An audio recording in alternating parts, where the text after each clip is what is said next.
Hello. Good evening बच्चों। सभी बच्चों को गुड इवनिंग, नमस्ते। कैसे हैं सभी लोग? ऑडियो वीडियो क्लियर है? एक बार कंफर्म करिए।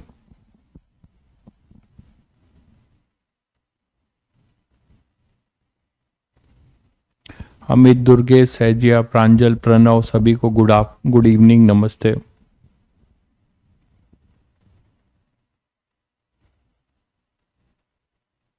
ठीक है, चलिए। तो लास्ट टर्न पे हम लोगों ने सिंपल ब्लॉक सिस्टम का टाइम पीरियड देखा था, है ना? कैसे निकाला था वो भी देखा था।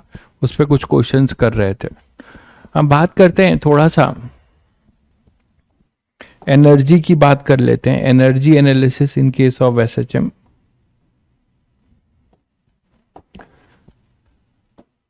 तो energy in case of SHM, कोई पार्टिकल अगर एसएचएम कर रहा है तो उसकी टोटल एनर्जी क्या होगी? सभी को पता है कि जनरली मैकेनिक्स में जो हमारी किसी पार्टिकल की जो एनर्जी होती है वो होती है अपनी काइनेटिक और पोटेंशियल। तो जैसे कि एक सिचुएशन लिया है कि एक पार्टिकल किसी मीन पोजीशन से, ये अपना मीन पोजीशन है, तो इस मीन पोजीशन से t इक्वल टू टी पर किसी x डिस्टेंस पर है, ठीक है? तो टोटल एनर्जी हमारी एक तरीके से किसी पार्टिकल की जो होगी वो पोटेंशियल प्लस काइनेटिक होगी, है ना? इंस्टेंटेनियस अगर आप चाहते हो तो वो पोटेंशियल होगी और काइनेटिक होगी। तो पोटेंशियल और काइनेटिक एनर्जी में पहली बात करें पोटेंशियल की, तो पोटेंशियल एनर्जी के लिए क्या बोलोगे? आपको पता है कि पोटेंशियल एनर्जी क्या होता है? Work done against the system force या फिर work done by the negative of the work done by system force, ठीक है? क्लियर है सभी को? चलिए, तो एफ रीस्टोरिंग जो होगा वो आपको पता है एक्स डिस्टेंस पे क्या होगा, माइनस के एक्स, ठीक है बच्चों? तो सिस्टम का जो फोर्स है, जो कि रीस्टोरिंग फोर्स है, ठीक है, ये सिस्टम का फोर्स एक्स डिस्टेंस पे कितना है, माइनस के एक्स। मान लेते हैं कि let D W system be the work done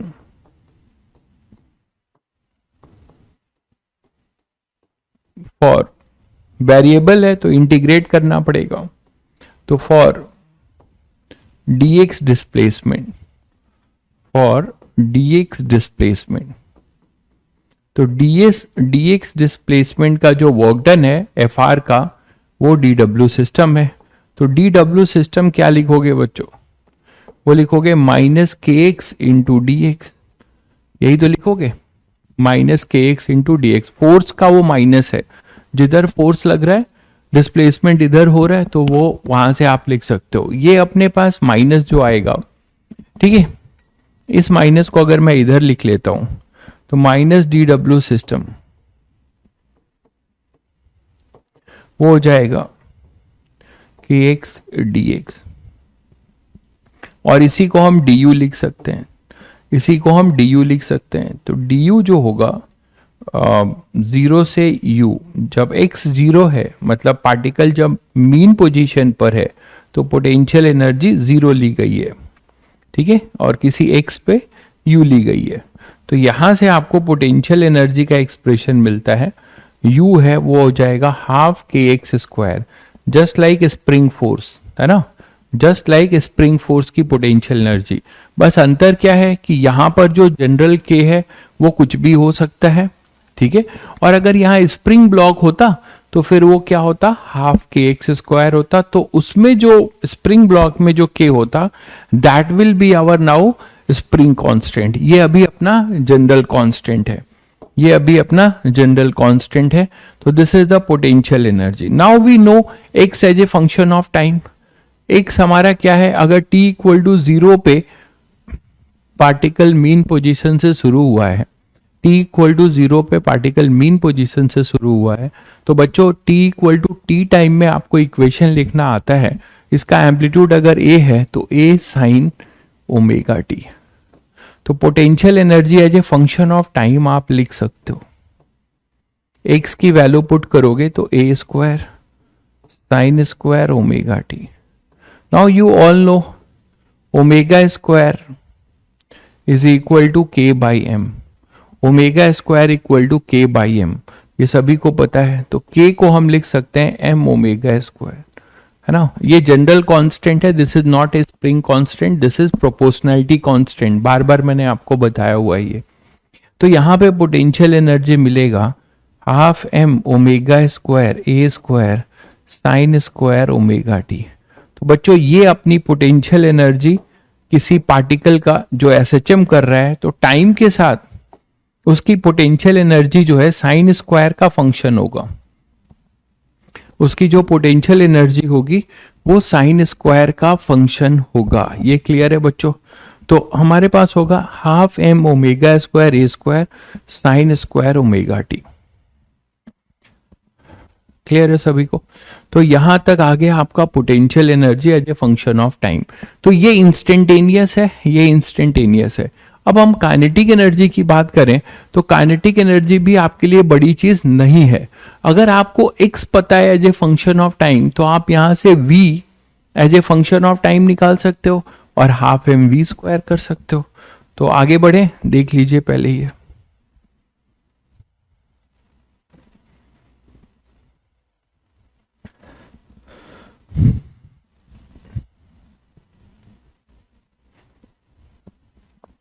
चलिए,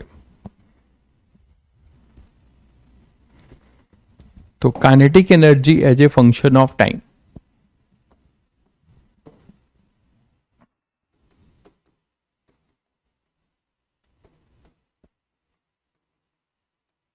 तो एसएचएम करने वाले पार्टिकल की काइनेटिक एनर्जी आपको निकालनी है. तो ये और आसान है. आपको displacement as a function of time पता है, ए साइन ओमेगा टी, है ना. फाई नहीं है यहां पर, है ना बच्चों. यहां पर फाई नहीं है. फाई नहीं होने का क्या मतलब हुआ? फाई नहीं होने का मतलब वो टी इक्वल टू जीरो पे मीन पोजीशन से शुरू हुआ है. फाई यहां पर जीरो है. तो अगर हम इसे डिफरेंशिएट करें तो वेलोसिटी आएगी dx by dt, that is a omega cos omega t. तो अब आप काइनेटिक एनर्जी लिख सकते हो हाफ एम वी स्क्वायर, जो कितना हो जाएगा, हाफ एम वी के जगह पे क्या होगा, ए ओमेगा कॉस स्क्वायर ये ओमेगा टी. तो दिस इज काइनेटिक एनर्जी, है ना. तो काइनेटिक एनर्जी अपनी ये हो जाएगी हाफ एम ओमेगा स्क्वायर ए square cos square omega t. Clear है. तो हाफ एम ओमेगा स्क्वायर ए square cos square omega t. तो बच्चों आपको किसी पर्टिकुलर पार्टिकल का एसएचएम हो रहा है तो t equal to t time में उसकी काइनेटिक एनर्जी का, इंस्टेंटेनियस काइनेटिक एनर्जी का एक्सप्रेशन और पोटेंशियल का. नाउ हम बात करेंगे टोटल मैकेनिकल एनर्जी की. तो आपको यहां से टोटल मैकेनिकल एनर्जी भी मिलेगी. Total energy in case of SHM. तो टोटल एनर्जी बच्चों क्या मिलेगी आपको? टोटल एनर्जी आपको क्या मिलेगी? दोनों को ऐड कर दोगे तो इंटरेस्टिंग बात आप ये देख पा रहे हो कि टोटल एनर्जी में P प्लस के दोनों होंगे. तो P का एक्सप्रेशन था हाफ एम ओमेगा स्क्वायर ए square sine square omega t, और के का था हाफ एम ओमेगा स्क्वायर ए square cos square omega t.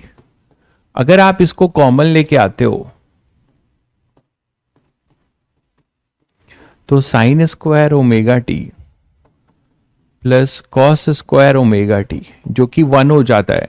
तो टोटल एनर्जी आपको दिख रही है कांस्टेंट है ना. टोटल एनर्जी जो है हमेशा कांस्टेंट है, वो चेंज नहीं हो रही है.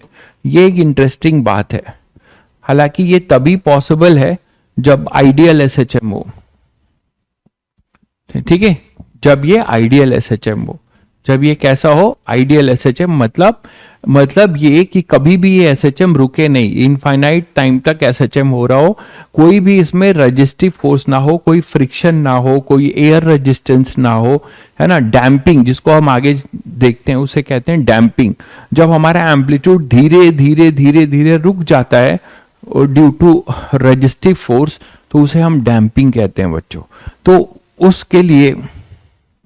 उसके लिए जो है हमारा ये चीज नहीं है। ई टोटल हमारे पास होगा हाफ एम ओमेगा स्क्वायर ए स्क्वायर। तो आपने देखा कि टोटल एनर्जी कांस्टेंट बनी हुई है, काइनेटिक और पोटेंशियल जो है टाइम के साथ चेंज हो रही है। इसका एक फेमस ग्राफ है जो हर जगह पूछा जाता है, स्कूल में, आपके जेई मेंस में, तो वो मैंने बना रखा है। टोटल एनर्जी आपके पास यही है, ये तो आपने देखा। अच्छा, टोटल एनर्जी अगर आपकी कांस्टेंट है तो टाइम के साथ इसको डिफरेंशिएट करोगे तो जीरो मिलेगा। टोटल एनर्जी अगर हमारे पास कांस्टेंट है तो यहां पर अपने पास जो है टोटल एनर्जी अगर टाइम के साथ डिफरेंशिएट करोगे तो हमारे पास क्या होगा, वो हमेशा कांस्टेंट रहेगा। तो इसीलिए इसका टाइम डेरिवेटिव जीरो होगा। मैं ऐसा क्यों बता रहा हूं, क्योंकि दिस इज द वे हम टाइम पीरियड निकालने का एनर्जी मेथड सीखेंगे, है ना। टाइम पीरियड निकालने का हम एनर्जी मेथड सीखेंगे। तो अब देखो ये कैसे आया, ये पी का ग्राफ है पैराबोलिक, और डाउनवर्ड पैराबोला जो है के का है, और टोटल हमेशा कांस्टेंट रहेगा। ये आप ऐसे देख सकते थे कि हमारे पास जो, ये तो मैंने आपको बता ही दिया है। तो यहां पे जैसे देखिए के की बात करते हो या पी की, तो पी के लिए आप क्या बोलते हो, हाफ के एक्स स्क्वायर, है ना। तो ये अगर y है और ये x है तो x square equal to 4ay है, ठीक है। X square equal to 4ay है, तो x square equal to 4ay है। तो इसी तरीके से पैराबोला अपनी, इसको आप y ले लो, तो y इज इक्वल टू, है ना, 4ax स्क्वायर। पैराबोला से अगर आप इसको कंपेयर करो तो ये पैराबोलिक ग्राफ ऐसा ही होगा, ठीक बात है। और इसी तरह से के के लिए भी आप बता सकते हो। के में याद करो v क्या होता था, ओमेगा अंडर रूट ए स्क्वायर माइनस एक्स स्क्वायर। तो के को आप क्या लिख सकते हो, अगर x का फंक्शन है, यहां पे x है ना, ये पॉजिटिव एम्पलीट्यूड है, पॉजिटिव एक्सट्रीम पोजीशन, माइनस ए मतलब नेगेटिव, और ये मीन। तो हाफ एम वी स्क्वायर, जिसको आप लिख सकते हो हाफ एम ओमेगा स्क्वायर ए स्क्वायर माइनस एक्स स्क्वायर। तो ये पैराबोला है, पैराबोला ओपनिंग डाउनवर्ड। तो ये क्या है, इसका ग्राफ क्या होगा, पैराबोला ओपनिंग, एक्स स्क्वायर का टर्म नेगेटिव है ना, ओपनिंग डाउनवर्ड। तो ये पैराबोला ओपनिंग डाउनवर्ड होगा, दिख रहा है सभी को, ठीक है। तो इसीलिए ये पैराबोला ओपनिंग डाउनवर्ड है। तो आपने ये पहले से भी आप जानते हो कि मीन पोजीशन पे मीन पोजीशन पे काइनेटिक एनर्जी मैक्सिमम होगी, है ना, एट मीन।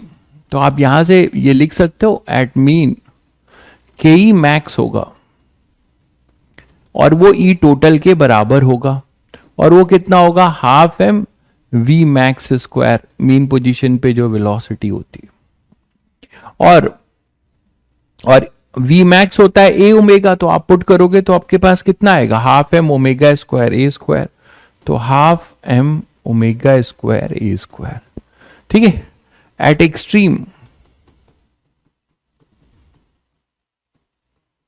एक्सट्रीम पोजीशन आपके पास पोटेंशियल मैक्सिमम होगा, है ना।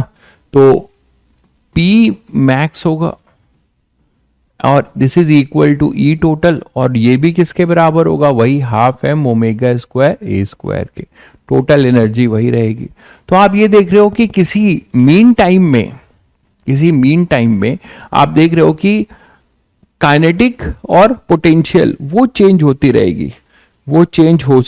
रहेगी, बट हमारी जो टोटल एनर्जी है वो हमेशा क्या रहेगी, कांस्टेंट बनी रहेगी। तो ये ग्राफ आपका है, टोटल हमेशा कांस्टेंट रहेगा, वो इंडिपेंडेंट ऑफ एक्स रहेगा, और ये दोनों पैराबोला अपवर्ड और डाउनवर्ड। याद रखने का तरीका, मीन पोजीशन पे कभी कंफ्यूजन हो तो मीन पोजीशन पे के मैक्स होगा तो पैराबोला के वाला वो डाउनवर्ड होगा, और पी पे मीन पोजीशन 0 होगा तो पैराबोला ओपनिंग अपवर्ड होगा। ये क्लियर है सभी को? चलिए, तो this is the analysis of energy. इसमें जो और इंटरेस्टिंग बात है वो आपसे पूछा जा सकता है कि हम एवरेज पी और के की बात करें, एवरेज पी एंड के इन एसएचएम। ठीक है, जब कोई पार्टिकल अगर एसएचएम कर रहा है तो आपने देखा कि उसकी काइनेटिक एनर्जी या potential energy sign square omega t या कॉस स्क्वायर ओमेगा टी का फंक्शन है। इसका मतलब एवरेज क्या होगा वन टाइम पीरियड में, जब कोई चीज वेरी कर रही होती है तो मैंने आपको एवरेज निकालने का तरीका काइनेमेटिक्स में भी बताया है कि y as a function of अगर x है तो y एवरेज कैसे निकालते थे, याद करो, इंटीग्रल y dx, ये मैंने कई बार कराया है, dx xi टू xf, और ये भी होगा xi टू xf। यही तरीका है एवरेज निकालने का भाई, यही तरीका है जनरल एवरेज निकालने का, याद करो। ठीक है, अब आप क्या कर सकते हो यहां पे कि काइनेटिक एनर्जी और पोटेंशियल किसी एक का भी कर सकते हो, दोनों का सेम आएगा। P जैसे था हाफ एम ओमेगा स्क्वायर ए square sine square omega t. ठीक है, तो P एवरेज क्या हो जाएगा, वो हो जाएगा इंटीग्रल, ये टाइम का फंक्शन है तो आप इसको dt के साथ करोगे वन टाइम, है ना। P एवरेज मैं निकाल रहा हूं वन टाइम पीरियड में, आपसे मैं यहां लिख देता हूं कब निकाल रहा हूं मैं, इन वन टाइम पीरियड। आपसे वो कहीं का भी पूछ सकता है तो आपको अकॉर्डिंगली इंटीग्रेट करना पड़ेगा। ठीक है, अकॉर्डिंगली आपको क्या करना पड़ेगा, उसको इंटीग्रेट करना पड़ेगा जो भी टाइम होगा। मैं वन टाइम पीरियड के लिए निकाल रहा हूं तो P एवरेज बच्चों क्या होगा, वो होगा हाफ एम ओमेगा स्क्वायर ए स्क्वायर कांस्टेंट है बाहर ले लो, sine square omega t into d t, और ये होगा जीरो से कैपिटल टी, है ना, और ये होगा यहां पे डी टी जीरो से कैपिटल टी। बोलो कैपिटल टी की वैल्यू क्या होती है, सभी को पता है 2 pi by omega. Capital T की वैल्यू होती है 2 पाई बाई ओमेगा। अब इसको कैसे करते हैं सभी को पता है, इसको आप कैसे करते हो, इसको आप cos 2 थीटा वाले फॉर्मूले से करते हो। cos 2 theta is equal to 2 cos square theta minus 1, या फिर 1 माइनस 2 साइन स्क्वायर थीटा। बोलो, तो यहां से आप साइन स्क्वायर थीटा को क्या लिख सकते थे, 1 plus cos 2 theta by 2, 1 plus cos 2 theta by 2। तो उसी तरीके से यहां पे P एवरेज आप निकाल सकते हो, वो होगा हाफ एम ओमेगा स्क्वायर ए स्क्वायर। ठीक है, 1 प्लस कॉस 2 थीटा के जगह पे ओमेगा टी है, 2 ओमेगा टी बाई 2, पूरे में 2 है,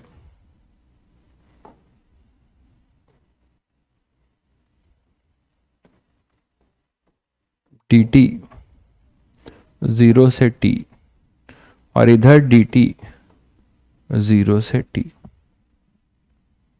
ठीक है, तो जब आप इसको करोगे तो आप ये पाओगे कि ये वाला टर्म आपका 0 होगा, t की वैल्यू 2 पाई बाई, यहां पे जब इस t के जगह पे कैपिटल T पुट करेंगे और 2 पाई बाई ओमेगा तो ये टर्म 0 होगा, करके देख लीजिएगा। पहले आप इसको और एक स्टेप लिख ही देता हूं,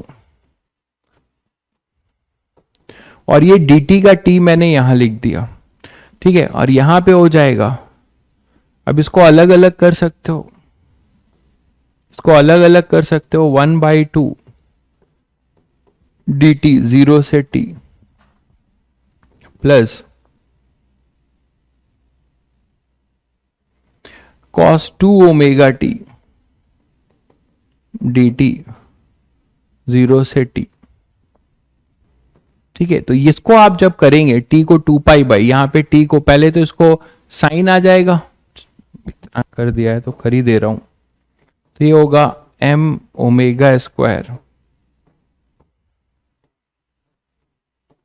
upon 2t 1 by 2 into T, ये तो हो गया, प्लस इसका क्या होगा देखो, कॉस का, है ना, sign to omega T upon में 2 ओमेगा, यही ना, और 0 से 2 pi by omega. Capital T के को मैंने लिख दिया 2 पाई बाई, इसको जब इसकी वैल्यू यहां पुट करोगे तो यहाँ 2 पाई आएगा, ये टर्म 0 हो जाएगा जब लिमिट पुट करोगे। अपर लिमिट होगी साइन 2 पाई, साइन 2 पाई 0 होगा और ये भी 0 होगा। ये माइनस होगा, ये माइनस होगा भाई, यहां माइनस आएगा।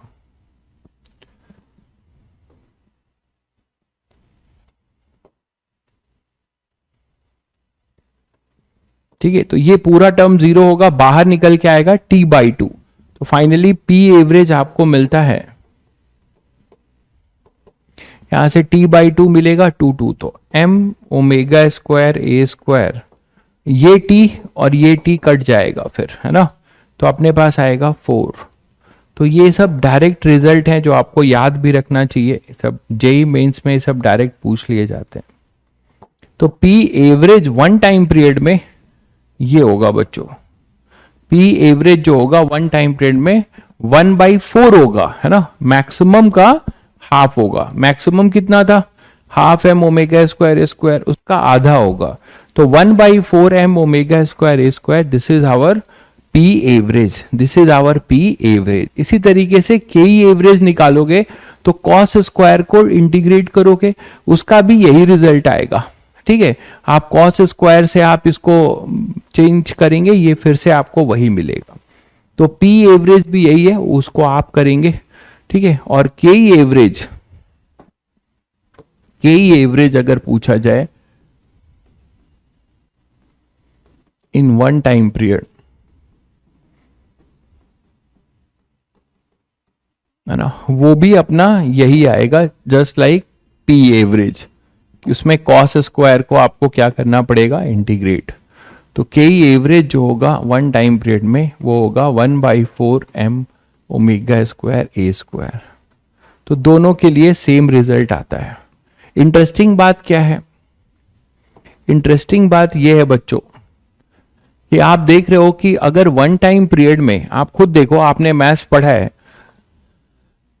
K और P साइन स्क्वायर का फंक्शन है, जबकि x जो है साइन का फंक्शन है। तो वन टाइम पीरियड में जब पार्टिकल अपना मीन पोजीशन से फिर से मीन पोजीशन पे उसी आइडेंटिकल स्टेट में लौटेगा, तो हमारा, आप लोग मुझे बताओ कि एनर्जी का ऑसिलेशन कितनी बार हुआ होगा, एनर्जी का ऑसिलेशन कितनी बार हुआ होगा, ये बताओ। आप लोग मैथ्स पढ़े हो, मैथ्स को लगाओ और मुझे बताओ कि एनर्जी का ऑसिलेशन कितनी बार हुआ होगा।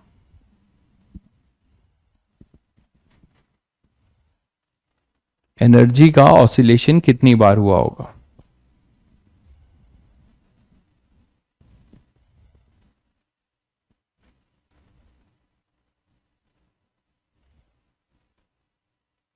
दो बार। बहुत बढ़िया भाई समर्थ, बहुत बढ़िया, 2 बार हुआ होगा, बिल्कुल। अब देखिए, आपको पता है कि साइन स्क्वायर थीटा और कॉस स्क्वायर थीटा का जो पीरियड है वो पाई है ना, जबकि साइन थीटा और कॉस थीटा का जो पीरियड है, साइन थीटा और कॉस थीटा का जो पीरियड है वो 2 पाई है। साइन थीटा और कॉस थीटा का पीरियड 2 पाई है, बिल्कुल, इतना तो पता है सभी को। तो बच्चों, एनर्जी जो है साइन स्क्वायर का फंक्शन है, तो मतलब एक बार x इक्वल टू x अपने पास क्या था, ए साइन ओमेगा टी, है ना, जबकि एनर्जी क्या था, के मान लेते हैं, तो हाफ m ओमेगा स्क्वायर ए square sine square omega t या कॉस स्क्वायर ओमेगा टी।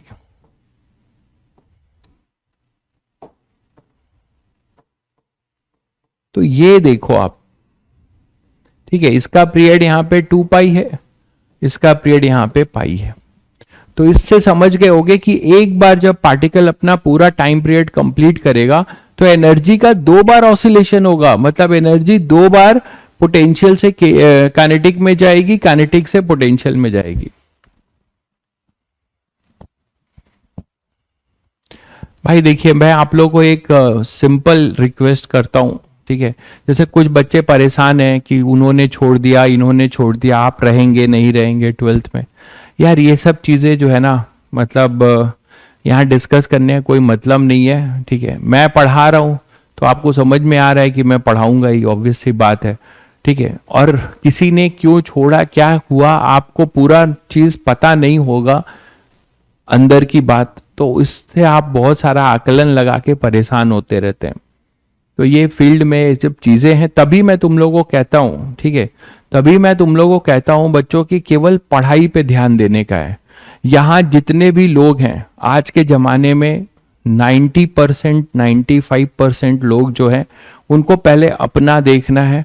और कुछ टीचर की बात करते हो तो टीचर हमेशा पढ़ाना चाहता है, बट टीचर को जाना पड़ता है, ठीक है, मजबूरी में जाना पड़ता है, या फिर वो अपने से जाता है। भाई जिस प्लेटफॉर्म पे पढ़ा रहा है वो प्लेटफॉर्म एग्जिस्ट करेगा तो टीचर रहेगा। अब प्लेटफॉर्म ही एग्जिस्ट नहीं करेगा तो टीचर कैसे रहेगा? मेरी बात समझते हैं? तो these are so many things are there, you people have a sort of just, आप कुछ मैसेज या कुछ कहीं से कोई चीज मिल जाती है आधा आधा अधूरा, तो आप लोग उसके बहुत सारे मतलब आकलन करना शुरू कर देते हो और परेशान रहते हो। तो डोंट वरी अबाउट दिस, ठीक है, आराम से मस्त होके पढ़ो। क्लियर है? तो यहां पे अपने पास ये इसका ग्राफ भी जानते हो सभी लोग, तो इसीलिए आप बोल सकते हो, मैं नोट करके ये बात लिख दो, ठीक है। ऑसिलेशन ऑफ एनर्जी, मतलब आपसे ये पूछा जाए, देखिए फ्रीक्वेंसी पूछा जा सकता है। फ्रीक्वेंसी क्या होता है? ऑसिलेशन पर सेकेंड। तो अगर हमारा टाइम पीरियड, पार्टिकल का ऑसिलेशन एक बार हो रहा है, पार्टिकल का ऑसिलेशन एक बार हो रहा है जिसकी फ्रीक्वेंसी एफ है ना, तो एनर्जी का ऑसिलेशन दो बार हो रहा है तो हम उसे क्या बोलेंगे? 2f। If F be the frequency of particle, if f be the frequency of particle, then if f be the frequency of particle, then energy frequency of, then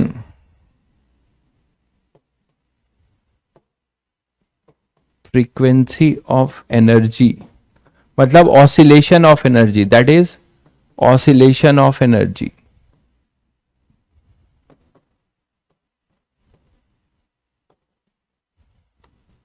B2f। ये पूछा भी गया है B2f, ठीक है, एक बार पूछा गया है ये।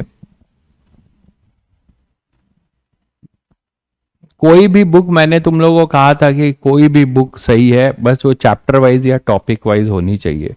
PYQ की कोई भी बुक ले लो या जो आपके पास है उसको यूज करो, बस वो चैप्टर या टॉपिक वाइज होगी तो तुम्हें ज्यादा सहूलियत होगी। मिक्स होगी तो आपको दिक्कत होगी, ठीक है। तो ये कहानी थी बच्चों एनर्जी की। अब मान लो, अब एक मेथड देखते हैं, एक मेथड देखते हैं जिसमें कि एक मेथड देखते हैं जिसमें कि पार्टिकल को, इसी ब्लॉक के टाइम पीरियड को हम एनर्जी मेथड से सॉल्व करेंगे। एक नया मेथड आपको बता रहा हूं, time period of simple block system, है ना, ये तो हम निकाल चुके हो। एनर्जी मेथड, दूसरा मेथड बता रहा हूं, कभी कभी कई सारे अच्छे क्वेश्चंस में आपको ये मेथड बहुत हेल्पफुल होगा, है ना। तो एनर्जी मेथड देखते हैं, ठीक है, एनर्जी मेथड देखते हैं। क्लियर है? चलिए, तो बच्चों time period of spring block system, ये देखो नेचुरल लेंथ है ये, और आपने क्या किया, देखो इसका अप्रोच क्या है, एनर्जी मेथड का approach.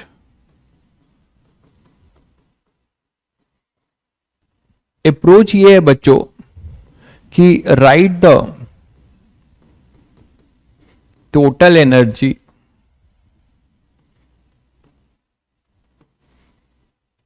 Of particle at any intermediate position. Intermediate का मतलब ये हुआ कि वो ना मीन पर हो ना ही एक्सट्रीम पे। ऐसा क्यों बोल रहा हूं? Eight any intermediate, intermediate position, ठीक है। And differentiate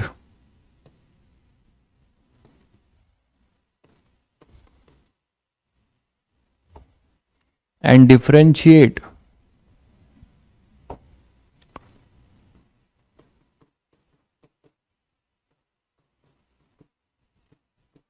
it with respect to time and apply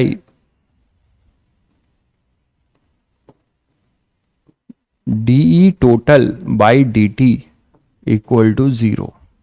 ये अप्रोच है बच्चों, ये अप्रोच है, ठीक है। अभी आपने देखा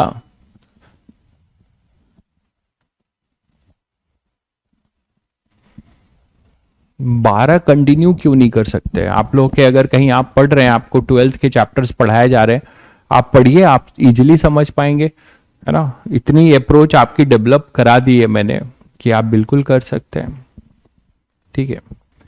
right the total energy of particle, but मैं यही बोलूंगा कि आप एक साथ सब कुछ मत पढ़िए, जो भी पढ़िए दुरुस्त होकर पढ़िए, उसमें टाइम दीजिए, उस पर क्वेश्चंस करिए, उस पर सोचिए, है ना। चारों तरफ से पढ़ रहे हैं, केवल पढ़ाया जा रहा है और आप पढ़ रहे हो, अपने से कुछ कर नहीं रहे हो, तो उसमें आपको मजा नहीं आएगा, आपको कॉन्फिडेंस फील नहीं होगा। तो राइट द टोटल, अभी आपको 12th का मुझे तो नहीं लगता कि आप लोग अगर कोई कोचिंग पढ़ भी रहे होंगे तो 12th की अभी क्लासेस तो अप्रैल में शुरू होती हैं या मार्च लास्ट वीक से शुरू होती हैं किसी भी कोचिंग में। अभी आपको 12th करने की क्या जल्दी पड़ी है। Write the total energy of particle at any intermediate position and differentiate it with respect to time and apply d total by dt equal to 0। d total by, अगर आपको 12th क्लास का access है और आपके पास समय है तो आप इलेक्ट्रो का लेक्चर मेरा देख सकते हो, अगर आपको एक्सेस है तो। Write the total energy of particle at any intermediate position and differentiate it with respect to time and apply this, ठीक है। तो आप बोलो सर इससे करने से क्या हो जाएगा, टाइम पीरियड कैसे निकलेगा? देखो टाइम पीरियड कैसे निकलेगा, तो मैंने क्या किया, ये ब्लॉक था अपने मीन पोजीशन पे, इसको मैंने खींच के, मतलब आप ये सोचो कि आपने खींच के नहीं छोड़ा है, आप ऐसे सोचो कि ये पार्टिकल था, आपने खींचा होगा और ये एसएचएम करना शुरू किया होगा, ऐसे एसएचएम शुरू कर रहा है, ठीक है, ठीक है, वो इस तरीके से एसएचएम करना शुरू कर रहा है। तो अब किसी इंस्टेंट पे मान लेते हैं कि हमने बोला इंटरमीडिएट पोजीशन। इंटरमीडिएट का मतलब बच्चों कि वो ना ही मीन पोजीशन पे हो ना ही एक्सट्रीम पे, क्योंकि सभी को पता है कि मीन और एक्सट्रीम पोजीशन पे टोटल एनर्जी ही मिलेगी और वो होगी हाफ एम ओमेगा स्क्वायर ए स्क्वायर, वो तो जीरो ही हो जाएगी। अच्छा आज से 12th स्टार्ट हो गई, बहुत एडवांस है यार, चलिए सही है। तो यहां से अपने पास क्या हो जाएगा, मान लीजिए कि हम इंटरमीडिएट पे हैं, ना ही मीन पर, ये मीन है और ये एक्सट्रीम है, ये अपना एक्सट्रीम है।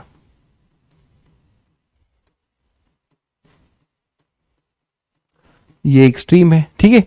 तो ये किसी इंस्टेंट पे मान लेते हैं कि पार्टिकल मूव कर रहा था इस तरीके से, तो मीन से x डिस्टेंस पे था और इसके पास वेलोसिटी बच्चों थी v, इसके पास वेलोसिटी थी v। अब इसका फॉर्मूला सबको पता है, कल हमने डेराइव किया था फोर्स कॉन्सेप्ट से 2 pi under root M by K, but हम उसको दूसरे मेथड एनर्जी मेथड से देख रहे हैं, तो वहां पे यहां पे आपको फोर्स मेथड इजी लगेगा, ठीक है। बट दो मेथड्स इसलिए बता रहा हूं क्योंकि ये मेथड कहीं कहीं आपको बहुत साथ देगा। तो देखिए टोटल एनर्जी लिखते हैं, E total when block is at a position x from mean position, from mean position. तो क्या लिखोगे आप, ई टोटल, ई टोटल होगा, देखिए आपके पास होगा यहां पे ब्लॉक स्प्रिंग एलोंगेट हुआ है नेचुरल लेंथ से x डिस्टेंस, तो स्प्रिंग के पास स्प्रिंग के पास टोटल एनर्जी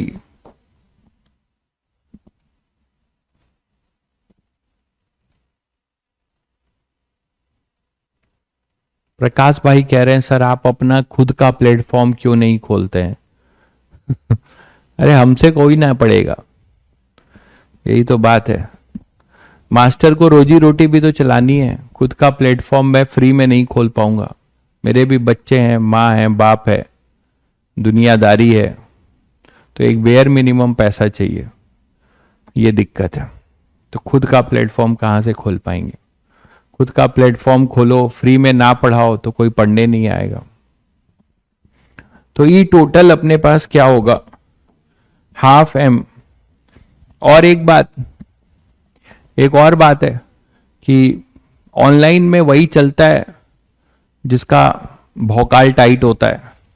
मेरा कोई भौकाल नहीं है, मेरा कोई नाम नहीं है, ठीक है, तो मैं कहां से चल पाऊंगा भाई? थोड़े बहुत तुम लोग जैसे बच्चे हो जो थोड़े बहुत पढ़ रहे हो मुझसे, कुछ आपको लग रहा है कि नहीं सर पढ़ा देते हैं, पढ़ लेना चाहिए, तो ऐसे कितने ही बच्चे हैं जो हमें जानते हैं, नहीं जानते।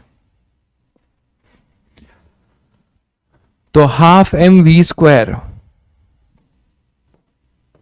हाफ एम वी स्क्वायर ये लिख रहे हो बच्चों टोटल एनर्जी में काइनेटिक, और प्लस ये होगा हाफ के एक्स स्क्वायर। ध्यान दीजिएगा यहां पे हाफ के एक्स स्क्वायर, ये टोटल एनर्जी है, ठीक है, ठीक है, ये हमारी टोटल एनर्जी है।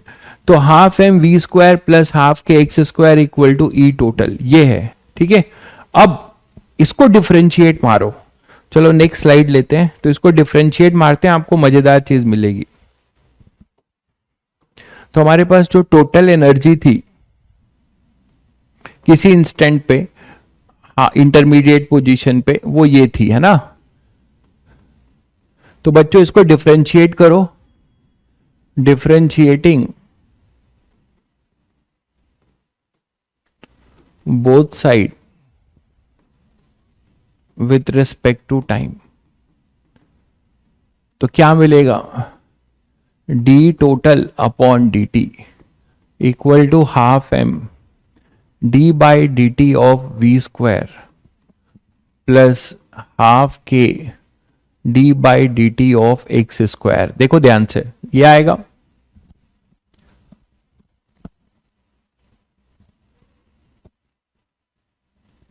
ठीक है। चलिए अब यहां से हाफ एम वी को, इसको याद है आप लोगों को चेन रूल? मैं एक बार फिर भी बता देता हूं। पहले इसको वी से करेंगे बच्चों, है ना, और फिर वी को टाइम के साथ, यहां चेन रूल लगेगा। आप बोले सर इतना बड़ा क्यों बता रहे हो? आपने फोर्स मेथड से हम लोगों ने एक लाइन में कर लिया था। मैं फिर बोल रहा हूं कि ये मेथड आगे के बहुत अच्छे क्वेश्चंस में आपको बहुत राहत देने वाला है, तो इसीलिए इसको मैं आपको सिखा रहा हूं।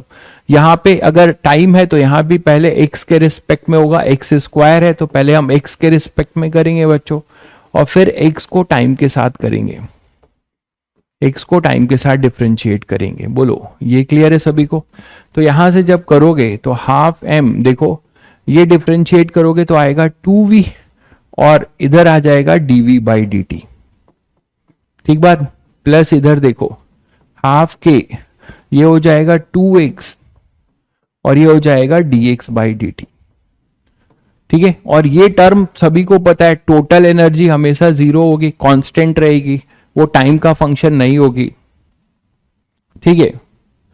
तो अब यहां से 0 इज इक्वल टू 2 से 2 कैंसिल करो, m we D we by D t plus 2 से 2 कैंसिल करो तो k x D x by D t, k x D x by D t. अब आप इसको इधर ले आओ तो अपने पास क्या होगा?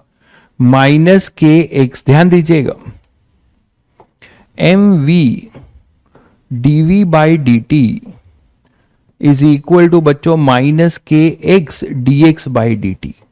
तो मुझे ये बताओ, ये दोनों चीज तो सेम ही है ना बच्चों, D x by D T, D x by D t, और तो ये काटो इसको, है ना, ये हट जाएंगे, D x by D t और वी हट जाएगा,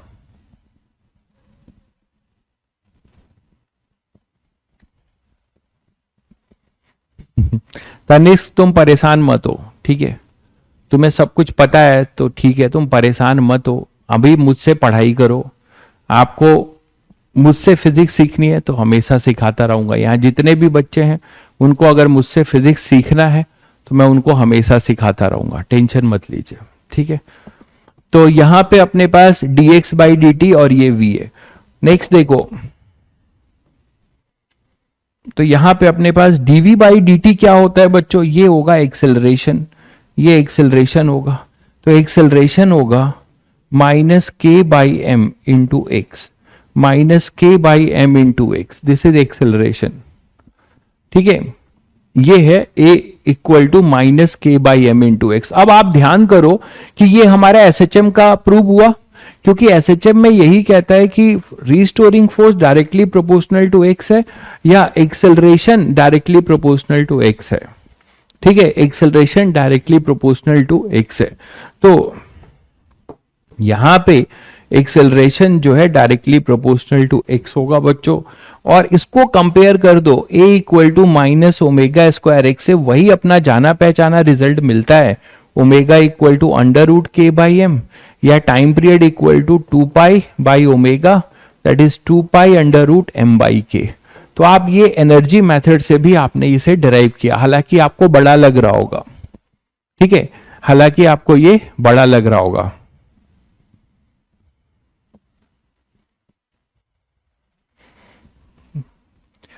मैं बता तो दिया भाई, सुप्रतिम परेशान मत होइए, पढ़ाई करिए।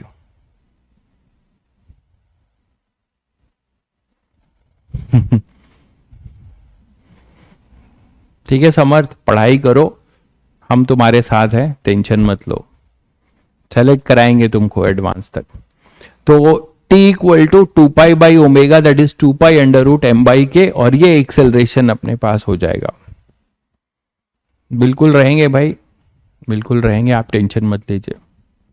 बस मैं बच्चों आपसे एक ही रिक्वेस्ट कर रहा हूं, ये टाइम ऐसे भी कोर्स लेट है, अभी पढ़ाई कर लेते हैं, पढ़ाई करते हैं, ठीक है। मेरी बात पे अगर आपको भरोसा है तो चुपचाप पढ़ाई करिए, खुश रहिए, फिजिक्स आपको खराब नहीं होने दूंगा, ठीक है। मोहम्मद आरिफ, परेशान मत होइए। तो यहां पे अपने पास ये आ जाएगा 2 अंडर रूट एम बाई के। ये क्लियर है सभी को? यहां तक सभी को क्लियर है? चलिए, यहां तक क्लियर है बच्चों? तो हमने किसी इंस्टेंट पे लिखा, एनर्जी को डिफरेंशिएट किया एक्सप्रेशन को टाइम के रिस्पेक्ट में, चेन रूल लगाया, तो हमें वही चीज फिर से मिल गई। तो this is a another approach. चलो अब नेक्स्ट आगे बढ़ते हैं। तो स्प्रिंग ब्लॉक पे एक और क्वेश्चंस करते हैं। मैं ये नहीं कह रहा हूं कि हर क्वेश्चन को आप दोनों मेथड से बनाने की कोशिश करो। आप जब प्रैक्टिस करोगे तो आपको इंट्यूशन होगा कि कौन सा क्वेश्चन जो है फोर्स कॉन्सेप्ट से इजी होगा, कौन सा एनर्जी कॉन्सेप्ट से इजी होगा, ठीक है। तो उसके लिए आप परेशान मत होइए। जैसे एक क्वेश्चन यहां पे लेते हैं, एक ब्लॉक है, ध्यान से देखिए, पहले डायग्राम को देख लीजिए, समझ लीजिए। डायग्राम ये है कि ये अपने पास एक स्प्रिंग ब्लॉक सिस्टम है, और ये अपने मीन पोजीशन पे, देखो ये नेगेटिव एक्सट्रीम पोजीशन है और ये अपना मीन पोजीशन है, ये मीन पोजीशन पे अभी रखा हुआ है, ये मीन पोजीशन पे अभी रखा हुआ है, ठीक है। आपने इसको क्या किया, इसको एसएचएम शुरू कराया। कैसे एसएचएम शुरू कराया?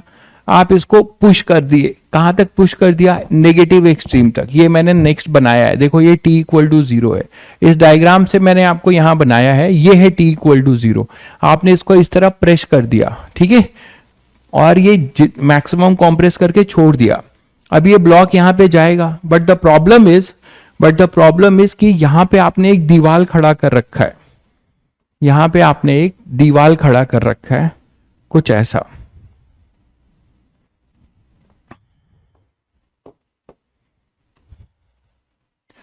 तो यहां पे आपने एक दीवार खड़ा कर रखा है,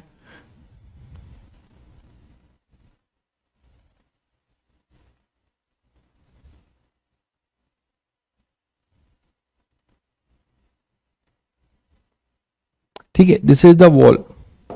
तो आपने एक स्मूथ ये वॉल खड़ा कर रखा है, मतलब इधर भी कहीं, इधर भी अपना एक्सट्रीम पोजीशन होगा ना बच्चों, अगर ये वॉल नहीं होता तो ये ब्लॉक का आना जाना कैसे होता बताओ, यहां से जाता और ये इसका जो भी एक्सट्रीम पोजीशन है पॉजिटिव वाला वहां तक जाता। बट ये क्वेश्चन में कुछ चेंज कर दिया है जिससे क्वेश्चन काफी अच्छा बन गया है, एडवांस में आया हुआ क्वेश्चन है इस तरीके का, यही नहीं है ऐसा अप्रोच का क्वेश्चन आया हुआ है। तो ये अपना पॉजिटिव एक्सट्रीम पोजीशन था।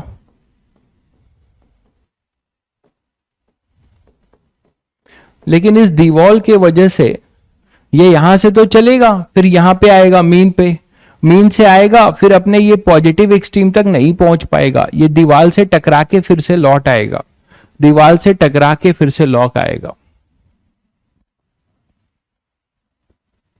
ठीक है, अब यही चीज लिखी हुई है कि collision between block and wall is perfectly elastic, block compressed by a distance, a का मतलब एम्पलीट्यूड, ए का मतलब एम्पलीट्यूड, ब्लॉक जो है आपने कॉम्प्रेस किया है कितना, ये डिस्टेंस दिया हुआ है, ये डिस्टेंस है अपना ए, दिस इज द डिस्टेंस ए।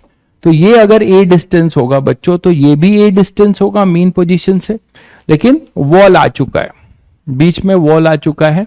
तो compress by a distance and release, find the time period of block, तो आपको टाइम पीरियड ऑफ ब्लॉक बताना है और ये डिस्टेंस आपको दी हुई है, ये डिस्टेंस कुछ देनी पड़ेगी। ठीक है, ये डिस्टेंस अपनी कुछ a/2 ले लो, ये डिस्टेंस a/2 ले लो, हाँ a/2 ले लेते हैं, ऐसे दिख नहीं रहा a/2, थोड़ा सा और इधर बना देता हूं। पहले ये क्लियर है, देख लो, ये सभी को क्लियर है क्या, पहले ये देख लीजिए।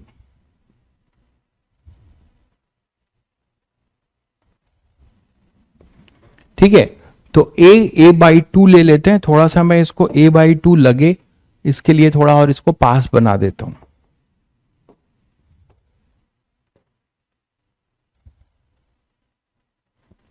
ये वॉल है, तो यहां आपने वॉल पे प्लेस कर दिया, यहां पे वॉल लगा दिया और ये वॉल की डिस्टेंस यहां से a/2 है। अब आपको क्लियर हो गया होगा आप लोगों को क्वेश्चन, ये a/2 है, तो अब ये यहां से चलेगा।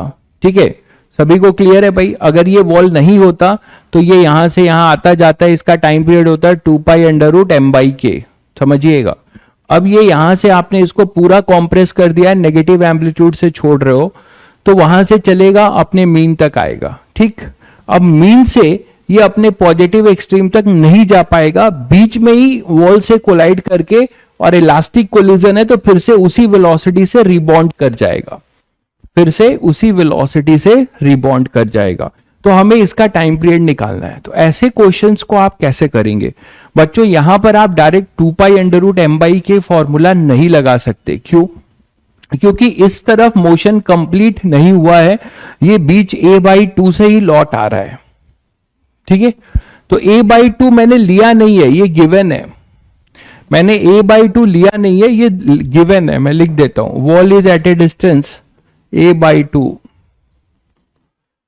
ये गिवन है, मैंने कुछ नहीं लिया है, क्वेश्चन में गिवन है, wall is at a distance of a/2 from the mean position. आपने जो वॉल वहां पे लगाया है वो a/2 डिस्टेंस पे लगाया है, आपने a/2 डिस्टेंस पे लगाया है।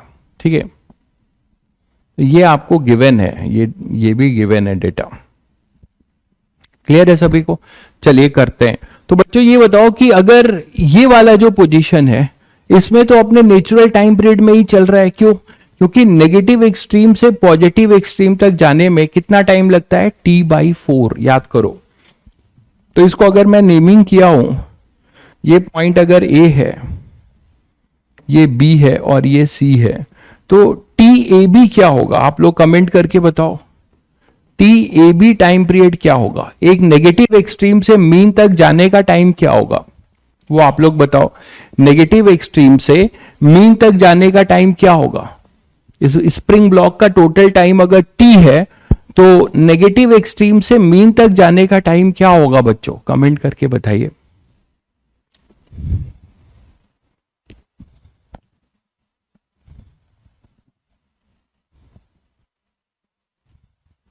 समर्थ भाई मैं कोई मेंटरशिप नहीं करता हूं, आप मेरा नेचर नहीं समझ पाए अभी तक।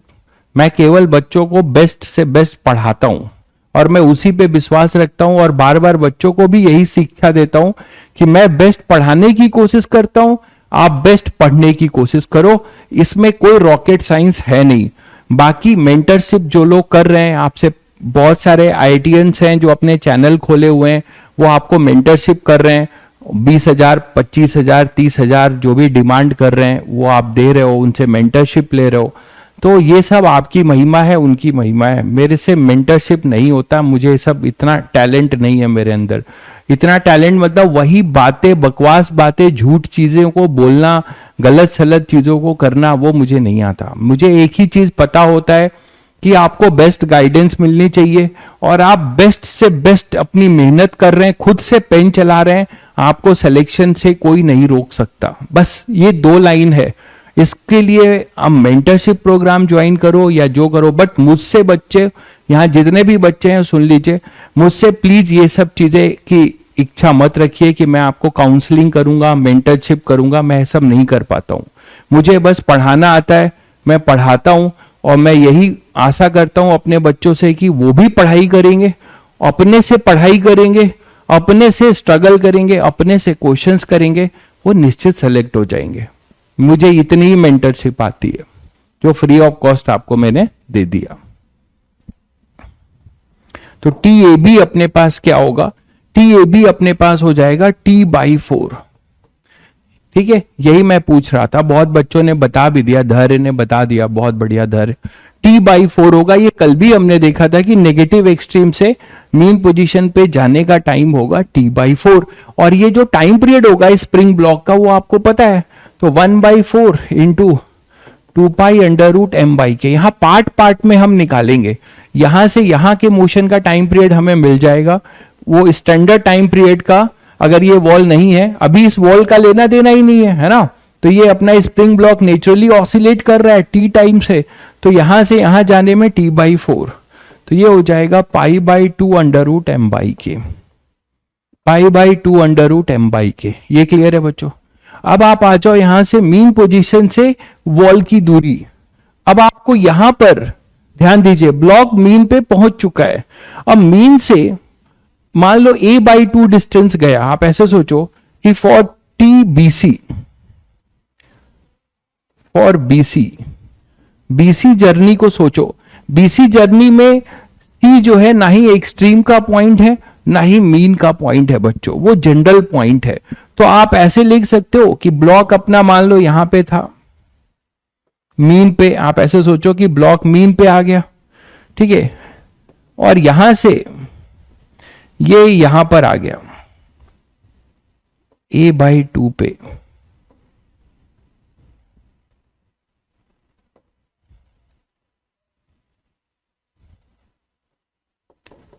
A/2 पे, तो यहां से यहां का टाइम क्या होगा? यहां से यहां का टाइम जो है B और ये अपना C है। तो TBC आप क्या लिखेंगे? इसको आप आप नहीं बता सकते ना कि ये स्टैंडर्ड नहीं है, स्टैंडर्ड नहीं है कि एक्सट्रीम से मीन या मीन से एक्सट्रीम, तो T/4। आपको इसको कैसे निकालना पड़ेगा बच्चों? आपको इसको इक्वेशन से निकालना होगा। आपको इसको इक्वेशन से निकालना होगा। क्या आपको ये पता है कि x इज इक्वल टू होता है, एम्पलीट्यूड A है और मैं लिखूंगा sin ωt। इसको देखकर इसको मैं t इक्वल टू 0 मान रहा हूं अभी, और ये कुछ t इक्वल टू TBC मान रहा हूं। ऐसा माना कि एक पार्टिकल है जो मीन पोजीशन से चला और यहां से यहां पर आ गया A sin ωt पे। तो जनरल किसी x के लिए आप ये लिखते हो। अब बच्चों ये x की वैल्यू कितनी दे रखी हुई है एक तरीके से A/2, तो आप यहां A/2 लगा लो। जब ये आपने A/2 पुट किया तो ये जो टाइम है साइन ओमेगा को आप क्या लिख सकते हो? 2π/t, वो बाद में लिख लेंगे, चलो ओमेगा, और t को बन जाएगा TBC। तो यहां से A से A कट जाएगा बच्चों, तो ओमेगा TBC आएगा साइन इनवर्स 1/2, यही तो आएगा। तो ओमेगा TBC क्या मिल जाएगा? ये हो जाएगा sine inverse 1/2, that is π/6। 30 degree. तो अपने पास TBC मिल गया। TBC कितना मिल गया? π/6 ओमेगा, π/6 ओमेगा। ठीक है, तो π/6 ओमेगा आपको मिल गया।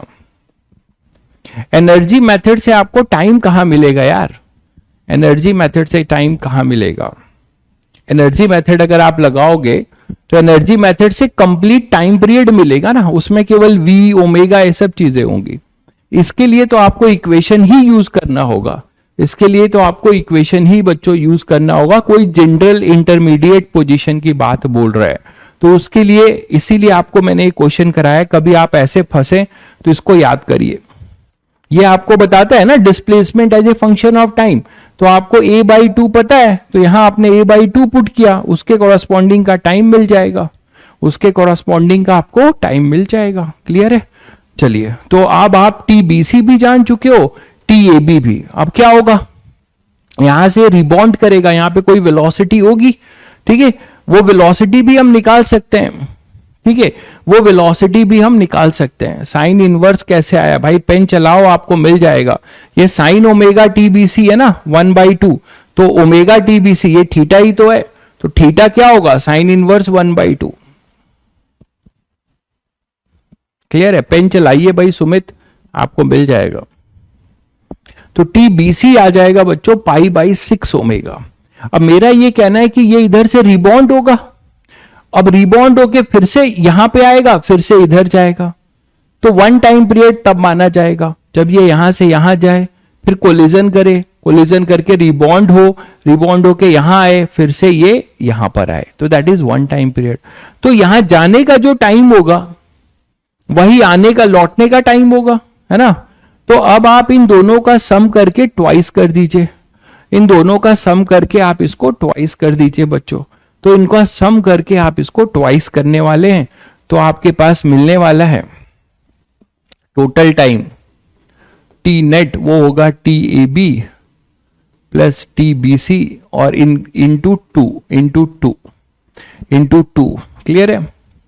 तो यहां से T इसका टाइम पीरियड आ जाएगा, T डैश या जो भी T आप बोल रहे हैं अगर टाइम पीरियड इसका, तो वो हो जाएगा TAB। TAB आपने कितना निकाला था? π/2 √m/k, π/2 √m/k, ठीक है, और प्लस TBC अपने पास कितना था?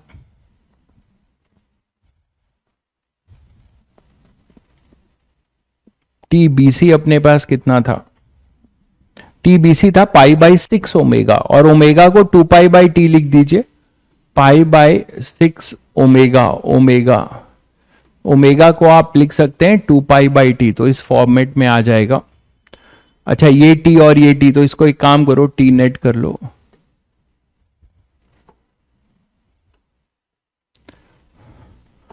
एक मिनट रुको, T डैश कर लो, और ये T को और क्या लिख सकते हो? 2π√m/k, है ना, 2π√m/k।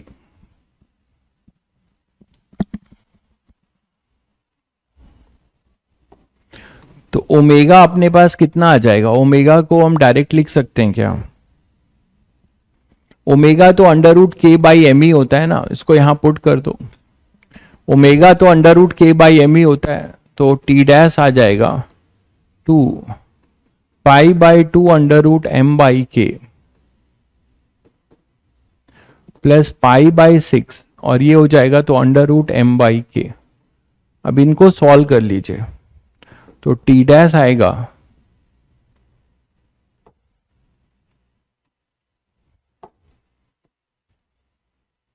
तो यहां पे अब देखो 2 से 2 कैंसिल होता है, और मैं यहां π/m/k कॉमन ले लेता हूं, तो यहां पे आएगा 1 प्लस, और यहां आएगा 1/कितना 6 है ना, π/2 कॉमन लिया था तो 2 से 2 कैंसिल हुआ, यहां 3 आ जाएगा, √m/k कॉमन लिया था। ये क्लियर है? मैंने मतलब ये पूरा कॉमन ले लिया, इसको बाहर निकाला, कॉमन ले लिया, ठीक है। इसको मैंने कॉमन ले लिया, तो pi by two under root M by K को कॉमन लिया, 2 से 2 कैंसिल हो गया, pi under root M by K 1 plus ये हो जाएगा 1/3। ठीक है, तो टी डैश आएगा pi under root M by K और ये 4/3, तो 4π/3 under root M by K, T dash हो जाएगा 4π/3। ठीक है, 4π/3 under root M by K, T dash हो जाएगा 4π/3 अंडर रूट एम बाई के। बिल्कुल बढ़िया है भाई सुशांत, आप बताइए। तो टी डैश हो जाएगा 4π/3 अंडर रूट एम बाई के।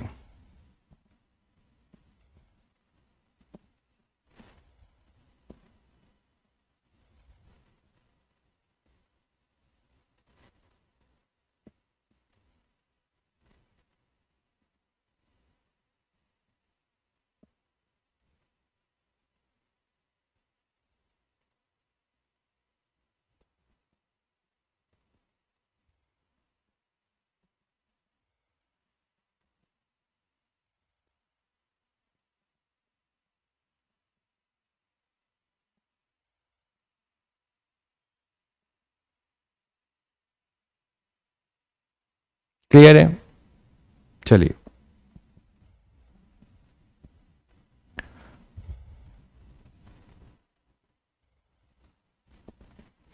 नेक्स्ट देखते हैं बच्चों कि SHM of A spring, double spring block system.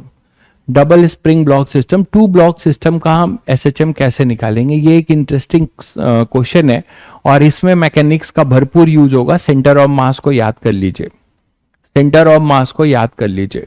ठीक है, तो सेंटर ऑफ मास को याद कर लीजिए, उसकी थ्योरी याद कर लीजिए, उसको हम यूज करने वाले हैं। हो क्या रहा है ध्यान से देख लीजिए, हो ये रहा है कि हमारे पास एक स्प्रिंग ब्लॉक सिस्टम है, ये स्प्रिंग है, 2 ब्लॉक है और ये स्प्रिंग है, अभी नेचुरल लेंथ पे है। देखो ये इसका अपना मीन पोजीशन है, अपना मीन पोजीशन। मैं प्रूव करूंगा कि जब मैं इसको स्ट्रेच करके छोड़ूंगा तो ये दोनों ब्लॉक अपने अपने मीन पोजीशन के अबाउट एसएचएम करेंगे बच्चों। ये दोनों ब्लॉक अपने अपने मीन पोजीशन के अबाउट क्या करेंगे, एसएचएम करेंगे।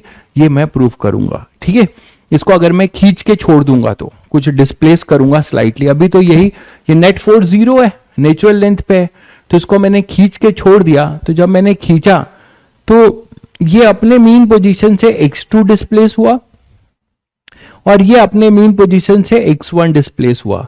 L0 इसकी स्प्रिंग की नेचुरल लेंथ थी, आपने इसको दोनों तरफ से खींच दिया, दोनों ब्लॉक को एक साथ खींचा है। ठीक है, ध्यान रखिएगा, both the blocks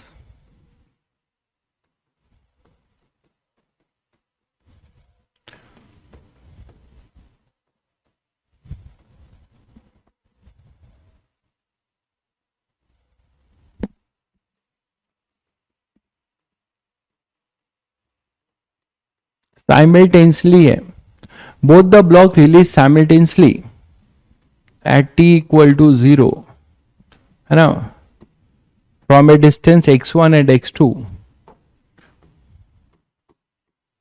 from a distance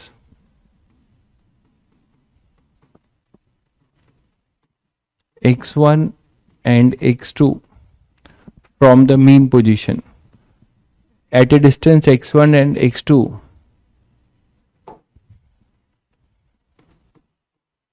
from there mean position.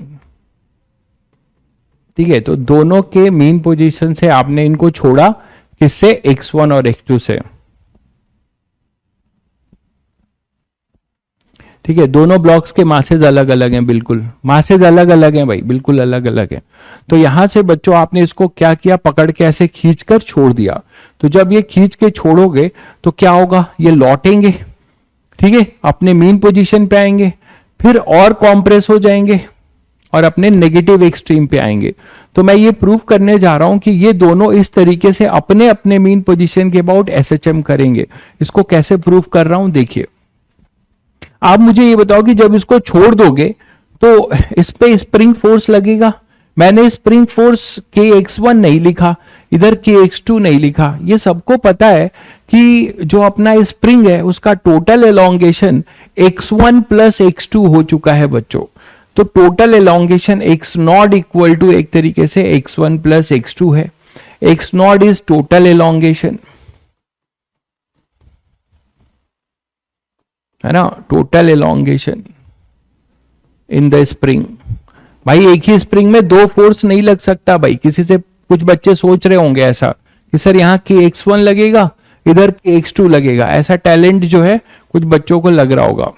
ठीक है भाई, 545 से भी सेम क्लास है, कंटिन्यू होगी। आप पहली बार आ रहे हैं क्या? सेम क्लास कंटिन्यू रहेगी 545 पे। तो यहां पे अपने पास total elongation in the spring x not equal to x1 plus x2। ठीक है, तो इधर आपने इसको x1 एलोंगेट किया, इधर x2। आगे चलकर आप देखेंगे कि ये अपने एम्पलीट्यूड x1 पे और ये अपने एम्पलीट्यूड x2 पे ऑसिलेट करेगा। जितने से आप इसको खींचकर छोड़ोगे उतनी ही दूरी पे ये इधर आएगा, अपने मीन पोजीशन से इधर आएगा। ठीक है, और फिर से क्या होगा, फिर से ये अपने मीन पे जाएंगे, फिर नेगेटिव एक्सट्रीम पे, फिर से मीन पे, फिर नेगेटिव एक्सट्रीम पे। तो इस तरीके से ये SHM करते रहेंगे। ये क्लियर है? अगर आप सेंटर ऑफ मास के रिस्पेक्ट में देखते हो, सेंटर ऑफ मास पे बैठ के देखते हो, तो सेंटर ऑफ मास कभी भी नहीं हिलेगा। इस सिचुएशन में सेंटर ऑफ मास नहीं हिलेगा बच्चों। ये स्मूथ सरफेस है, देखिए। तो एक्स डायरेक्शन में नेट फोर्स 0 है। तो सेंटर ऑफ मास की थ्योरी याद करो, डेल्टा XUM यहां पर 0 होगा। ये बोल सकते हैं कि नहीं, पहले ये बताइए। इतना आप लोगों ने किया हुआ है सेंटर ऑफ मास में, डेल्टा XUM को हम 0 बोल सकते हैं कि नहीं, जल्दी से बताइए। कोलिजन कैसे होगा मेरे भाई? मेरे भाई कोलिजन कैसे होगा? मैक्सिमम कंप्रेशन के बाद वो रिबॉन्ड कर जाएगा, वो रिबॉन्ड करेगा, कभी कोलाइड नहीं कर पाएंगे। स्प्रिंग का जब मैक्सिमम कंप्रेशन होगा तो रिबॉन्ड कर जाएंगे, कभी कोलिजन नहीं होगा भाई। तो डेल्टा XUM 0 होगा। उसका रीजन सभी को पता है कि इस डायरेक्शन में कोई भी एक्सटर्नल फोर्स नहीं है, और COM इनिशियली रेस्ट पर था, तो फाइनली जो है वो रेस्ट पर होगा। तो यहां पे एक इक्वेशन हम लिख सकते हैं क्या? देखो जरा कि डिस्प्लेसमेंट क्या हुआ, ये नेगेटिव और इसको पॉजिटिव ले लें, तो m2x2 minus m1x1 upon m1 plus m2, ये चेंज ये 0 होगा। तो यहां से हमें मिलता है m2x2 minus m1x1 equal to 0। तो ये बच्चों दूसरी इक्वेशन और ये पहली इक्वेशन। क्या मैं इन दोनों से x नॉट प्रूव कर सकता हूं?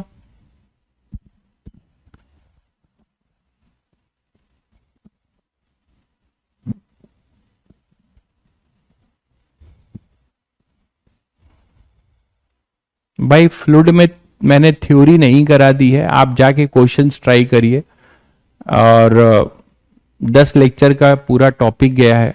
ठीक है, सरफेस टेंशन, विस्कोसिटी, जिसका जितना है। हाँ, उसमें मैं अभी और टाइम होता तो मैं आपको एडवांस लेवल की और क्वेश्चंस की प्रैक्टिस करा सकता था, जिसके कॉन्सेप्ट्स कभी नहीं छोड़े गए। बस आपको लेवल ऑफ क्वेश्चंस की कोई लिमिट नहीं होती। तो हम जब लौटेंगे प्रैक्टिस सेशन में तो मैं आपको क्वेश्चंस और भी ले लूंगा, उसमें कोई दिक्कत नहीं है। तो यहां पे अपने पास ये आ जाएगा। ठीक है, फरमाइशों का अंबार है, मैं बोल रहा हूं ना, ये फ्री बाजी का ये सब नतीजा है। फरमाइशों का अंबार है भाई, लोग फरमाइश करते रहते हैं, खुद क्या कर रहे हैं उस पर ध्यान नहीं देना है। कितना क्वेश्चन हमने सॉल्व किया, कितना खुद से पढ़ाई की, उस पर ध्यान नहीं देना है। और ये सब ये ऑनलाइन कोचिंग का और ये ड्रामे का सबसे बड़ा डार्क साइड है। तो यहां पे अपने पास क्या हो जाएगा, इन दोनों को अगर आप करते हैं सॉल्व, ठीक है, तो अपने पास x1 सॉल्व कर लीजिए। मान लीजिए आप x1 को लिखना चाहते हैं m2 upon m1 into x2, इसको यहां पे लाके पुट कर दीजिए, है ना। तो from first and second put in first, इसको आप पुट इन फर्स्ट में पुट कर दीजिए, तो आपको मिल जाएगा यहां से क्या, x1 और x2। तो x1 आपको मिलेगा, आपको सॉल्व कर लीजिए, m2 x not upon m1 plus m2, और x2 मिलेगा m1 x not upon m1 plus m2। आप बोलो सर ये क्यों कर रहे हो, ये सब कर ही क्यों रहे हो? ठीक है, ये कर ही क्यों रहे हो, आप ऐसा पूछ सकते हो। तो इसलिए कर रहा हूं क्योंकि इसका मेन पोजीशन ये है बच्चों, तो मुझे ये दिखाना पड़ेगा कि इसका जो रीस्टोरिंग फोर्स है वो x1 के प्रोपोर्शनल है। ठीक है, तो x1 के प्रोपोर्शनल है, ये क्लियर है। अगर मैं ये दिखाऊं कि हमारा जो रीस्टोरिंग फोर्स kx0 है वो x0 के प्रोपोर्शनल है, तो मैं ये कभी प्रूव नहीं कर पाऊंगा कि ये पार्टिकल m1 या ये ब्लॉक m2 SHM करेंगे, है ना। हमने यही तो पढ़ा है कि फॉर SHM प्रूफ करने के लिए हमें क्या करना पड़ेगा, हमें ये प्रूफ करना पड़ेगा कि हमारा जो रीस्टोरिंग फोर्स है वो डायरेक्टली प्रोपोर्शनल टू x1 या डायरेक्टली प्रोपोर्शनल टू x2 है। तो यहां पे अपने पास से रीस्टोरिंग फोर्स क्या हो जाएगा, F रीस्टोरिंग, वो आप लिख सकते हो कितना है, तो रीस्टोरिंग कितना स्प्रिंग फोर्स, और वो कितना है kx0। फॉर m1 के लिए आपको ये प्रूफ करना पड़ेगा कि जो ये रीस्टोरिंग फोर्स है वो x1 के बराबर है। तो x0 को हम क्या लिखेंगे, x0 को x1 के टर्म्स में लिखते हैं, क्या लिखेंगे देखो, m2 x0 by m1 plus m2, m2 x0, m2 इसको x0 है ना, x0 है तो ये लिखेंगे m2 x0 by m1 plus m2, ये हमारे पास था x1। तो x0 कितना हो जाएगा, x1 m1 plus m2 by में m2,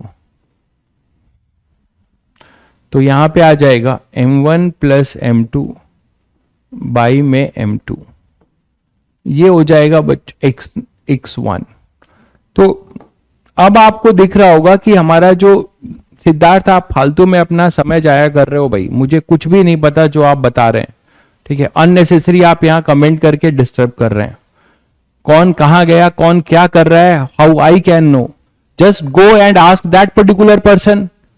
इतनी कॉमन सेंस आपको नहीं है, आपके पास जो है, आप हमसे क्यों पूछ रहे हैं कि कौन क्या कर रहा है, कौन कहां जा रहा है।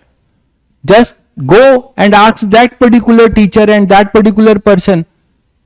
It will be more beneficial for you because you will get a clear cut answer. How I can know? F restoring अपने पास होगा, F restoring होगा माइनस के m1 m2 by m2 into x1। ठीक है, तो बच्चों ये अपने पास आ जाएगा x1। तुम लोग यार क्या पढ़ाई करोगे यार, केवल अनाप शनाप गॉसिप में ध्यान रहता है सभी का। तो यहाँ पे इतनी इंपॉर्टेंट चीजें चल रही है और ये भाई साहब सिद्धार्थ भाई साहब जो है अननेसेसरी जो है कमेंट कर रहे हैं, इतना इंपॉर्टेंट क्वेश्चंस करा रहा हूं। इसीलिए मैं कहता हूं कि सिलेक्शन आपके अंदर छुपा हुआ है, आपके अपने एटीट्यूड, आपका अपना माइंडसेट, आपका अपना सारा जो है फिलॉसफी जो आप सोचते हो उस पे डिपेंड करता है सिलेक्शन। केवल किताब खोलकर 12 घंटा बैठने से सिलेक्शन नहीं होता भाई।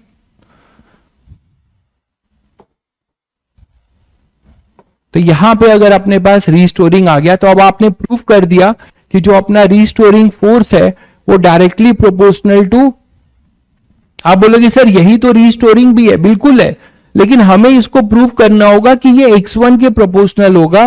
तो जब हमें ये x1 के प्रोपोर्शनल प्रूफ करेंगे तो इसका प्रोपोर्शनैलिटी कांस्टेंट k नहीं होगा, कुछ और होगा, और वो हमें मिल चुका है।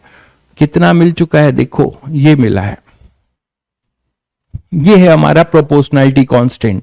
तो this is the proportionality constant. Next step क्या है, अगर आपको एक्सेलरेशन a1 निकालना है तो a1 क्या लिखेंगे, f रीस्टोरिंग अपॉन m1, तो यहां पे आएगा माइनस के m1 प्लस m2 बाई में m1 m2 इंटू x1। ठीक है, तो यहां से अब आप इसको कंपेयर कर सकते हो बच्चों, a is equal to minus omega square x से।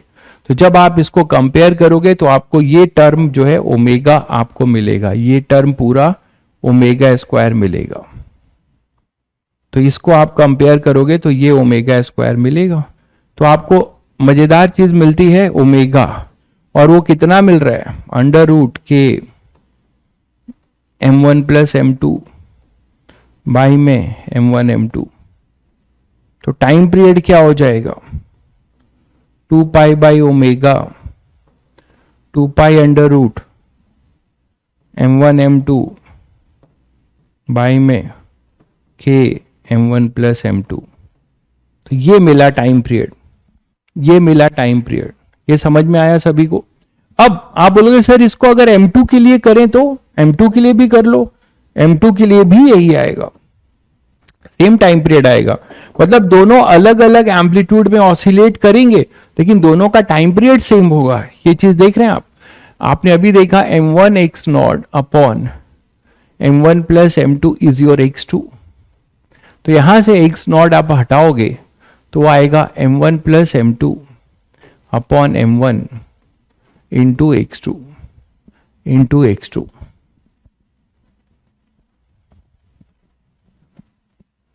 I got rank 2 in my coaching today. बहुत बढ़िया भाई, बहुत बढ़िया। कहाँ पढ़ते हैं आप भाई, किस कोचिंग से निकाले हैं, कितने लोगों के बीच में रैंक 2 है बताइएगा। कॉन्ग्रेचुलेशन तपन भाई। तो x नॉट है m1 plus m2 by m1 into x2।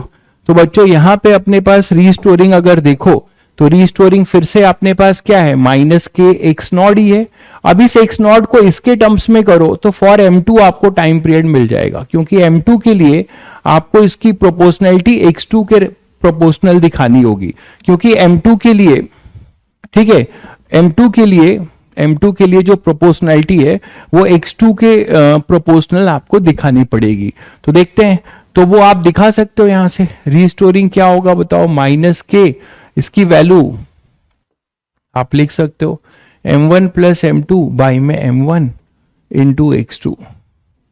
Now acceleration a2 क्या होगा बच्चों, तो f रीस्टोरिंग अपॉन m2। आप यहां से भी करिए, आपको सेम एक्सप्रेशन मिलेगा, यही मैं आपको बताना चाह रहा था। m1 plus m2 m1 m2 into x2। अब इसको आप कंपेयर करो माइनस ओमेगा स्क्वायर x से, तो आपको फिर से यहां पे भी ओमेगा आपको देखो वही मिलता है, ओमेगा आपको वही मिल रहा है ना, सेम ओमेगा मिल रहा है, देखिए ठीक है, सेम ओमेगा आपको मिल रहा है। क्लियर है। तो अब आपके पास क्या हो जाएगा, टाइम पीरियड यहां से भी करोगे तो सेम टाइम पीरियड आएगा, तो यहां से भी टाइम पीरियड आपको यही मिलेगा। तो आपने एक बढ़िया चीज सीखा कि 2 ब्लॉक सिस्टम का टाइम पीरियड का फॉर्मूला। इसको देखो मगर प्यार से वाले कॉन्सेप्ट से देखेंगे तो आपको एक ट्रिक निकल कर आएगा। इसको अगर देखो मगर प्यार से वाले कॉन्सेप्ट से, 145 स्टूडेंट है सर, बहुत बढ़िया भाई, 266 मार्क्स है आपके out of 300। Best of luck भाई तपन भाई, पढ़ते रहिए ऐसे ही और धमाल मचाते रहिए, बहुत बढ़िया। तो यहां पे अपने पास ये आएगा m1 m2। मैं कह रहा हूं कि इसको देखो और मुझे बताओ कोई ट्रिक समझ में आ रही क्या। ये आपके लिए जाना पहचाना एक्सप्रेशन है, इससे कोई ट्रिक, बहुत बढ़िया भाई। रिड्यूस मास, ये हम लोगों ने लीनियर मोमेंटम कंजर्वेशन में भी रिड्यूस मास का कॉन्सेप्ट किया था, याद करिए। बहुत बढ़िया भाई प्रांजल, इफेक्टिव रिड्यूस मास है बिल्कुल। इसका मतलब हमें एक ट्रिक मिलता है कि अगर ऐसा सिस्टम हमें कहीं मिले बच्चों, अगर हमें कोई ऐसा सिस्टम मिलता है, ये देखिए है ना, तो आप इसको रिड्यूस कर सकते हो, रिड्यूस मास म्यू से, है ना। तो ये 2 ब्लॉक सिस्टम को, तो ये 2 ब्लॉक सिस्टम है अगर कहीं आपके पास, और इसका एसएचएम निकालना है तो इस दोनों को हटा के एक सिंगल ब्लॉक सिस्टम में कर दो, और म्यू है m1 m2 by m1 plus m2, और आपको टाइम पीरियड इसका मिल जाएगा 2 pi under root mu by K, और म्यू की वैल्यू है 2 pi under root m1 m2 by में m1 प्लस m2, है ना, और ये हो जाएगा 1 बाई के। तो ये आ जाएगा टाइम पीरियड, ये आ जाएगा आपका टाइम पीरियड रिड्यूस मास से। ये क्लियर है बच्चों, ठीक है, ये क्लियर है सभी को। ये आपकी सोच है भाई, ये आपकी सोच है कि इतनी फास्ट और स्लो चल रहा हूं, मैं क्या कर रहा हूं। मैं जैसे पढ़ा रहा था वैसे ही पढ़ा रहा हूं, ठीक है। ये सब आपकी अपनी महिमा है, ये आपका अपना परसेप्शन है, ठीक है। ये आपका इतना परसेप्शन है। कौन है ये? श्रेया। ये आपका अपना परसेप्शन है कि मैं फास्ट चल रहा हूं कि स्लो। जो बच्चे मुझसे डेली पढ़ते हैं उनको पता है मैं ऐसे ही पढ़ाता हूं, इसी पेस में पढ़ाता हूं, ना मैं फास्ट चल रहा हूं ना स्लो चल रहा हूं, ठीक है। एक दिन में 2 क्लास क्यों? ये भाग जाओ यहां से, एक दिन में 2 क्लास क्यों? ठीक है बच्चों, तो चलो फिर अभी नेक्स्ट 5:45 से कंटिन्यू करेंगे। तुम्हें बुलाया क्या यहाँ पे किसी ने इनविटेशन देके एक दिन में 2 क्लास करने के लिए? भागो यहां से, ठीक है। तो यहाँ पे 5:45 से फिर कंटिन्यू करेंगे, ओके।